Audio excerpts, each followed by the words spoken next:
అనుకునేటువంటి ఆ ప్రాంతంలోనే మీటింగ్ పెడతామని చెప్పినందుకు సపరేట్గా శ్రీనన్నకు కూడా ధన్యవాదాలు తెలియజేస్తా ఉన్నాను.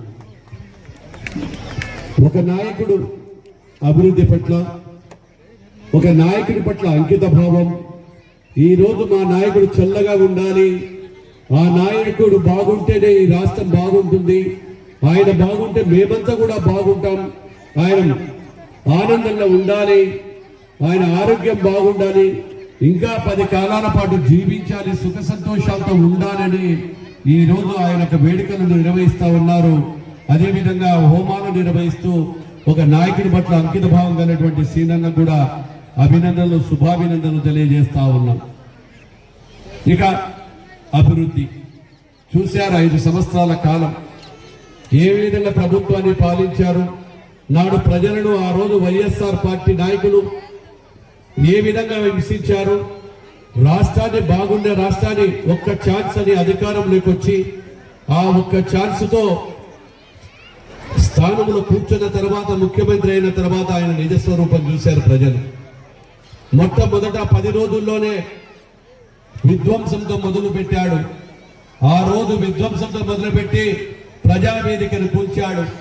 అక్కడి నుంచి కక్ష సాధింపు చర్యలతో గ్రామాల తెలుగుదేశం పార్టీ కార్యకర్తలను, నాయకులను వేధింపులకు చేశాడు. అభివృద్ధిని దూరం చేశాడు. రాష్ట్రాన్ని సర్వనాశనం చేశాడు. ఎవరైనా ఎదురు చెబితే తల్లైనా ఎవరైనా ఒక్కటే అని చెప్పి ఆ రోజు ప్రతి ఒక్కరిని కూడా అరగదొక్కుతూ పోయి పరిపాలన చేశారు జగన్మోహన్ రెడ్డి గారు. ఆ రోజు ప్రజలు ఏదో అభివృద్ధి చేస్తాడు, అదే విధంగా తెలుగుదేశం కంటే ఇంకా మంచి పరిపాలన అందిస్తాడు, ఆ నాయకుడి కంటే ఎక్కువ పరిపాలిస్తాడని చెప్పి ప్రజలు ఆశీర్వదిస్తే ఆ రోజు ప్రజలందరినీ కూడా, ప్రతి ఒక్కరిని కూడా మోసం చేసి ఇచ్చిన మాట చేయకుండా కేవలం బటన్ నొక్కుతున్నా అన్నాడు. రాష్ట్రాన్ని అప్పుల పాలు చేశాడు.